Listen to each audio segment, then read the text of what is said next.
자, 오늘 이해하기 전에 좀 한 가지 좀 여쭤볼 게 있어요. 여러분들, 좀비가 실제로 존재한다면 믿으시겠어요? 좀비가 실제로 존재한다? 영화에서 나오는 그 좀비 말고요. 바이러스도 아니고 물어뜯지도 않아. 근데 실제로 존재했다는 얘기가 있어요. 그 이야기를 믿으시겠어요? 자, 이 순간에도 IT 어딘가에 있을 수 있습니다. 오늘 그 이야기를 해드릴 거예요. 자, 오늘 주제는요, 부두교예요. 아마 이름은 들어보셨을 겁니다. 인형에 바늘 꽂는 거, 좀비, 아프리카 주술, 이 정도 이미지로 알고 계신 분들이 대부분인데, 근데 오늘 이야기 들어보면은 생각이 바뀌실 거예요. 생각보다 훨씬 깊은 종교, 그리고 무속인인 저한테도 낯설지 않은 세계입니다. 자, 이유는 나중에 말씀드릴게요.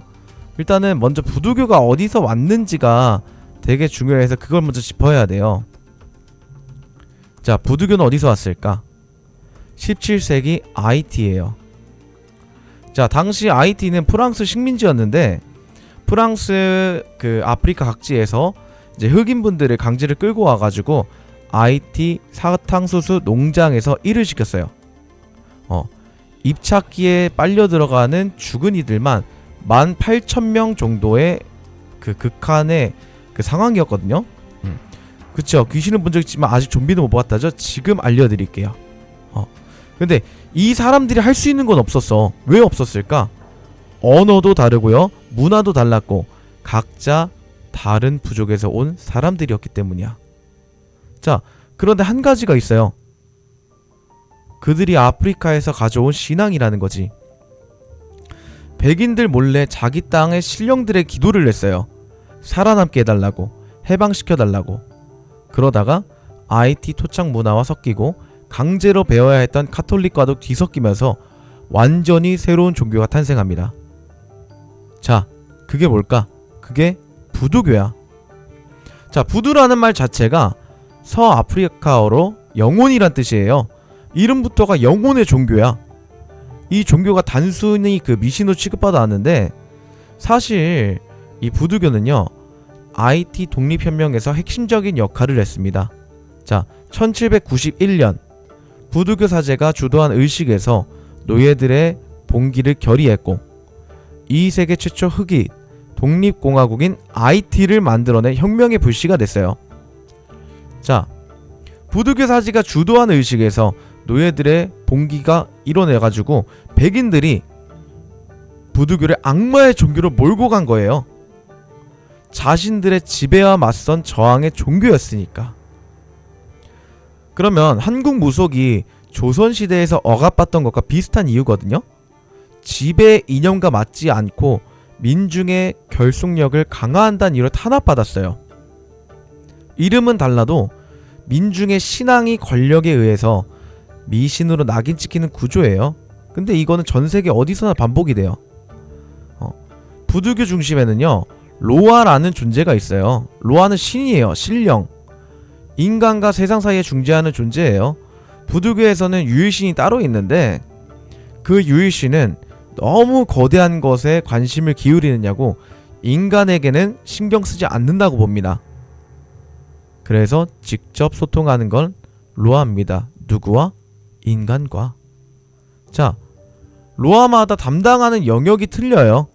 바다의 로아, 전쟁의 로아, 죽음의 로아. 각 성격도 다르고 좋아하는 재물도 다릅니다.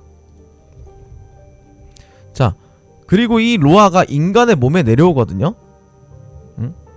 부두교 의식에서 사제가 북치고 춤추다가 로아가 그 몸에 들어오면 그 사람은 더 이상 그 사람이 아니에요. 로아가 그 몸을 쓰는 거예요. 한마디로 빙이 되는 거지. 말투가 바뀌고 몸이 바뀌고 평소에 절대 못한 행동을 해요. 불 위를 걷거나 물리적으로 불가능한 힘을 내거나 참가자들이 전혀 모르는 정보를 말하거나 그 실제로 그 부두교 의식 현장을 취재한 기자들의 기록을 보면요, 이런 장면도 나와요. 의식 도중 한 참가자가 갑자기 몸을 떨더니 완전히 다른 사람처럼 움직이기 시작했다. 평소에 걷는 것도 힘들어하던 노인이 그 의식 중에 불 위를 걸어가지고 전혀 다른 언어를 했다라는 거지. 주변 참가자들은 그 로아가 내려왔다고 했어요. 근데 그 의식이 끝나자마자 그 노인은 아무것도 기억을 못해요. 여러분, 이걸 듣고 어떤 기분이 드세요? 어떤 느낌이 드시나요? 저는 처음 이걸 알았을 때 굉장히 낯설지 않았어요. 왜냐? 이게 제가 하는 것과 비슷한 구조기는 합니다. 굿에서 무당한테 신이 내려오면 그 무당은요, 더 이상 우리가 아는 무당이 아니야. 신령이 몸을 빌려서 말하는 거야. 언어가 다르고 이름도 다르고요, 의식의 형태마다 다르지만 원리는 비슷해요. 근데 세계 반대편 아프리카에서 온 사람들이 만든 종교와 한국 무속이 같은 원리, 비슷한 원리, 이런 걸 가지고 있다는 거, 저는 이게 우연이라고 생각하지는 않습니다. 영적인 세계에서는 국경이 없어요. 영혼이 내려오는 방식은 어느 문화에서나 비슷하게 나타나거든요. 그런데 로아 중에 특별한 존재가 있어요. 게데예요. 죽은 자들의 로아. 부두교에서 억울하게 죽거나 원한을 품고 떠난 영혼들이 로아가 된다고 봐요. 근데 이게 또 우리 무속이랑 좀 겹쳐. 한국에서 원한을 품고 떠난 영혼들이 잡기가 돼요. 제대로 천도받지도 못하고요. 그러면 이승에 남아 떠돌게 되겠죠. 부두교에서는 그 영혼들이 로아로 신격화가 되는 거야. 접근 방식이 다를 뿐인 거고 죽은 자의 영혼을 다룬다는 거지. 이제 게데로아 중에서 바론 3D라는 존재가 있어요. 죽음의 로아인데 턱시도에 실크햇을 쓰고요, 시가를 문 해골로 모습이 묘사가 됩니다. 무덤과 무덤 사이로 오가며 죽은 자와 산자를 중재하는 존재예요. 한마디로 저승사자 비슷하다고 보는 거지. 이름도 다르고 모습도 다르지만 죽음과 삶의 경계를 지키려는 존재? 그런 개념 자체가 같은 거예요. 근데 IT 역사에서 독재자였던 프랑스와 디발리에가 자신을 이 바론 삼디와 동일시하기 위해 평소에 바론 삼디와 똑같은 복장을 하고 다녔다는 기록이 있어요. 죽음의 로아와 자신을 연결해서 국민들을 심리적으로 통제하려고 했다라는 거지. 이제 영적인 권위를 정치적으로 활용한 사례라는 거야. 이것도 무속 권력에 의해 이용된 역사와 겹쳐요. 그리고 이 죽은 자의 영혼을 다루는 방식이 부두교에서 가장 무서운 개념으로 이어지거든요. 좀비예요. 놀랍게도. 자, 이제 진짜 좀비 이야기를 해드릴 건데, 영화에서 나오는 그 좀비는 헐리우드가 만들어낸 겁니다. 뇌를 먹으러 다닌 시체, 바이러스로 퍼지는 괴물. 근데 그게 아니야. 1929년 저널리스트 윌리엄 시브룩이 IT에서 직접 이 장면을 목격하고 책으로 남겼어요. 약을 써서 사람을 가사 상태로 만든 후에 깨어나면 보커의 말만 따르고 노예가 된다. 이게 서양에 퍼지면서 그 좀비라는 개념이 대중에게 알려지게 됐고요.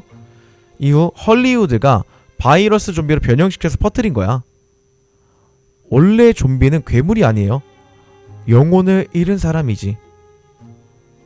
자, 이 좀비라는 단어 자체도 콩고어에서 나왔어요. 은잠비라는 단어인데 신이나 괴력 양신을 통해서 부르는 말이었거든요. IT로 끌려온 콩고 사람들이 약에 쩔어있는 노예를 괴이한 존재라고 은잠비라고 불렀고요. 그게 변해서 좀비가 된 거야. 단 하나의 식민지 노예제의 역사에 담겨 있다라는 거지.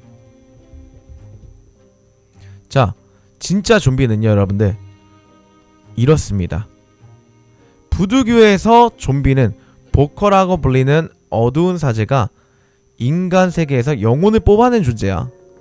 이제 보커는 좀비 파우더라는 특수 약물을 써가지고 멀쩡한 사람을 가사 상태로 빠뜨립니다.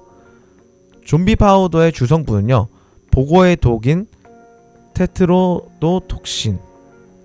이 독을 피부 상처에 통해 침투시키면 심장 박동이 극도로 느려지고 호흡이 거의 멈추는 가사 상태에 빠지게 돼요. 한마디로 죽은 것처럼 보이는 거야. 의사가 봐도 사망으로 판단할 수 있을 만큼. 근데 이 가사 상태에 빠진 사람은요, 그대로 매장돼요. 이제 보커는 시체가 썩기 전 약효가 풀릴 때쯤에 가늠해가지고 무덤을 파헤쳐요. 일어난 사람에게 이번엔 동말풀이라는 강력한 환각제를 먹여. 이게 전두엽을 손상시키거든요. 기억과 자아를 잃어버리게 만드는 거야. 그렇게 만들어진 게 좀비예요. 자기가 누구인지, 어디에서 왔는지, 무엇을 하는지도 모른 채 보코의 말만 따르는 사람이라는 거야. 그 상태로 농장에 팔려가서 노예로 일을 하는 거지. 호는 항아리에 담겨 보코가 보관합니다. 이제 영혼이 항아리에 담긴다는 개념, 이게 어떻게 보면 무속인으로서 낯선 개념이 아니야. 무속에서도 혼을 물건에 담거나 묶는 개념이 있어요. 방식은 다르지만 영혼을 분리한다는 건 원리는 같아요. 그런데 이 좀비 문화를 악용한 게 백인 농장주들이에요. 흑인 노예들 스스로의 공동체 규율 수단이었던 좀비 형벌을 그 저항한 노예를 통제하는 도구로 역을 이용한 거지. 규범을 어긴 사람을 벌하는 의식, 지배 수단으로 전략한 거예요. 그게 이 개념이 서양에 알려지면서 악마의 종교라는 오명을 뒤집어 쓴 이유 중에 하나입니다. 부두교 신자들이 좀비보다 좀비가 되는 걸 두려워하는 이유가 있어요. 좀비가 되는 건 죽는 것보다 더 무서운 일이야. 영혼이 뽑힌 채 살아서 노예로 사는 건 그게 부두교에서 가장 무서운 형벌이거든요. 이제 한국 무속에서도 영혼이 제대로 자리 잡지 못하고 몸과 분리된 상태를 매우 위험하게 봐요. 잡기가 들어와 그 자리를 채우면은 본인의 의식과 무관하게 행동하게 돼. 부두교의 좀비가 딱 그 상태예요. 영혼이 뽑힌 자리에 다른 게 채워지거나 아예 빈 상태로 보커의 명령만 따르는 거야. 형태는 달라도 영혼이 분리된다라는 개념 자체가 무속에서 실제 다루는 영역입니다. 이게 실화예요. 자, 1962년 봄 IT의 한 응급실에서 클레어 비우스 나르시스라는 40대 농부가 실려왔어요. 무려 사흘 만에 사망했고 의사 2명이 그의 죽음을 확인했거든요. 큰 누이는 사망 증명서에 지장을 찍었어요. 그런데 시신은 냉동 창고에서 20시간 보관됐다가 안장됐습니다. 자, 그리고 나서 18년 뒤인 1980년 이 사람이 살아서 고향 시장에 나타났어요. 무려 여동생 앞에. 이제 그의 말에 따르면요, 재산 문제로 다퉜던 형이 홧김에 보코에게 청부 의뢰를 했다고 해요. 좀비 파우더를 사가지고서 가사 상태에 빠졌고 무덤에서 꺼내진 뒤에 동말풀을 먹고 기억을 잃은 채 IT 북쪽으로 끌려갔어요. 자, 18년 동안 다른 좀비들과 함께 농장에서 일을 했다라는 거야. 그러다 보커가 죽으면서 약기운이 서서히 빠졌고, 추천 고맙습니다. 기억이 돌아오기 시작했다라는 거지. 의사 2명이 사망을 확인한 사람이 18년 만에 살아 돌아온 거예요. 이 사건이 계기가 돼서 하버드대 민속식물학자 웨이드 데이비스가 직접 IT로 가서 보커를 만났어요. 좀비 파우더를 입수하고 제조법까지 알아낸 거거든요. 알아낸 거예요. 근데 이 연구가 나는 좀비를 만났다 라는 책으로 이제 만들어졌고 영화로도 만들어졌어요. 나르시스만이 아니에요, 여러분들. 그 티팜이라고 불리는 30살 여인은 1976년에 공식 사망 진단을 받았지만 3년 뒤에 살아났어요. 어머니는 관자놀이의 상처를 확인한 뒤에 딸이 맞다고 직접 확인을 했고요. 그 상처는 어릴 때 생긴 특이한 흉터예요. 아무도 흉내낼 수 없는 증거. 그런데 흥미로운 건요, 살아서 돌아온 두 사람을 가족들이 반기지 않았다라는 거야. 나르시스도 가족들로부터 고향을 떠나라는 말만 들었고요. 티팜의 어머니도 그 애는 신의 뜻에 따라 죽었고 이걸 받아들이기 거부했어요. 이제 알고 보면요, 두 사람이 다 살아있을 때 공동체에서 환영받지 못하는 존재였어. 이제 나르시스는 그 자녀를 방치하고 사치를 부렸고요. 티팜은 무례하고 도둑질을 일삼았고 공동체의 규율을 어긴 사람은 좀비가 된다. 이 원리가 실제로 작용하고 있다라는 거지. 자, 그럼 무속인인 제가 부두교를 어떻게 볼까요? 저는 이 부두교라는 것 자체가 미신이라고 생각하지 않아요. 오히려 한국 무속과 놀라울 정도 좀 비슷한 부분들이 많다? 자, 신령이 사람의 몸에 내려온다? 죽은 자의 영혼을 다룬다? 그리고 의식을 통해 영적인 세계와 소통한다. 또한 재물을 바치고 기도한다는 거, 이게 부두교 얘기예요. 근데 한국 무속 얘기기도 해요.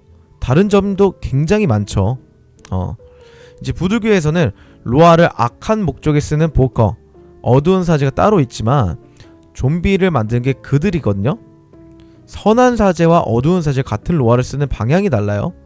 근데 한국에서도 이게 좀 있긴 해. 살굿이에요. 굿에는 크게 방향이 있어요. 두 방향이 있단 말이야. 사람을 살리는 굿과 사람을 저주하는 굿이야. 살굿은요, 특정 사람을 해치기 위해서 올리는 의식이에요. 예전에 실제로 행해졌고요. 조선시대 궁중에도 기록이 남아있고요. 장희빈이 인현왕후를 저주하기 위해 무당을 동원했다는 기록도 있고, 왕비를 해치려고 무속의식을 이용했다는 기록들도 있어요. 조선 왕실에서도 이 살굿을 둘러싼 사건들이 하나 두 개가 아닙니다. 자, 네이버 웹툰 중에서 샤머니즘이라는 웹툰이 있어요.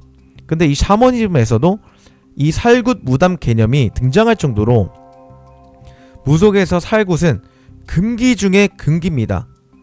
이제 한국 민속 자료를 보면 특히 정치적 알력이 심했던 서울에서 저주의식이 발달했다는 기록이 있어요.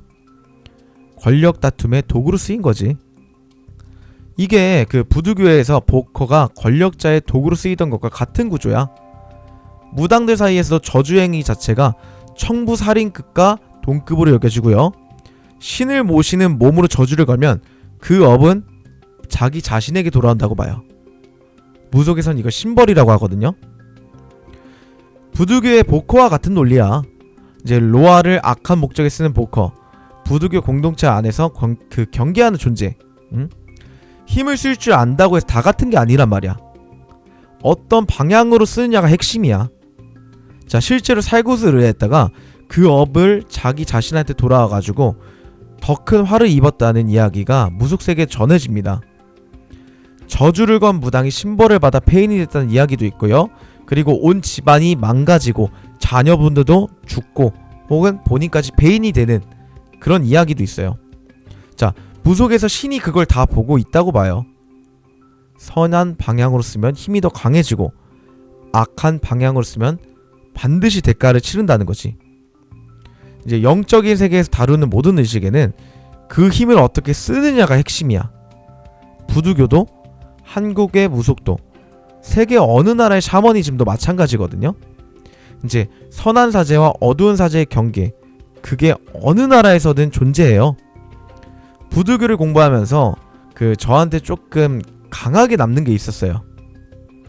생각해보면은 한국 무속과 부두교의 탄생 배경도 비슷하거든요.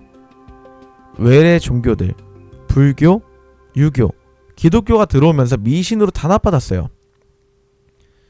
민중의 종교였기 때문에 지배 이념과 맞지 않아서야. 근데 부두교도 마찬가지예요. 노예들의 신앙이었기 때문이에요. 지배자들에게 위협이 됐기 때문에. 둘 다 권력 앞에 억압당한 민중의 신앙이야. 그런데 살아남았어요. 탄압받으면서 사라지지도 않았고, 실제 IT 인구 절반 이상이 부두교를 믿어요. 베넨 같은 서아프리카 국가에서는 인구 40%가 신자야. 한국에서도 무속은 수천 년째 이어지고 있고요. 왜 그럴까요? 사람들이 필요하기 때문이야. 현실에서도 해결 안 되는 것을 영적인 세계에 기대는 건 어느 문화는 다 똑같아요. 그 샤머니즘 수천 년 동안 사라지지 않는 이유거든요. 부두교도 한국 무속도 그 증거 중에 하나예요. 억압받으면서도 사라지지 않는 신앙, 그만한 이유가 있다라는 거야. 근데 저는 이게 단순한 우연이라고 보진 않거든요. 영적인 세계가 실제로 존재하기 때문에 그 세계에 닿으려는 인간의 방식이 어디에서나 비슷하게 나타나는 거야. 세상에는 우리가 모르는 영적인 의식들이 아직도 많아요. 자, 일본의 코쿠리상, 이키닌교 아소비, 그리고 오늘 이야기한 부두교까지. 문화가 다르고 언어가 다르고 방식이 달라도요, 이 모든 의식이 같은 세계를 향해 손뻗고 있어요. 무속인으로서 제가 드릴 수 있는 말은 한 가지입니다. 그 세계는 실제로 있다. 함부로 건드리면 안 된다야. 부두교 보커가 로아를 악한 방향에 쓰듯이 한국 무속의 살굿 무당이 신령의 저주도구로 쓰듯 영적인 힘은 어떻게 쓰냐에 따라 완전히 다른 결과를 만들 수 있다는 거예요. 이제 그걸 모르고 함부로 손대면 어떻게 될까요? 오늘 이야기를 보시면 알 수 있습니다. 보커에게 청부를 의뢰했던 나르시스의 형이 어떻게 됐는지는 기록이 없어요. 근데 무속인으로서 저는 그냥 넘어가지 않았을 거라고 생각합니다. 네, 오늘 컨텐츠 여기까지입니다. 자세한 이야기는 다시 보기가 남아있을 테니까 지켜보시면 될 것 같아요. 고맙습니다. 자, 추천, 좋아요, 구독, 그리고 많은 관심과 사랑 부탁드리겠습니다.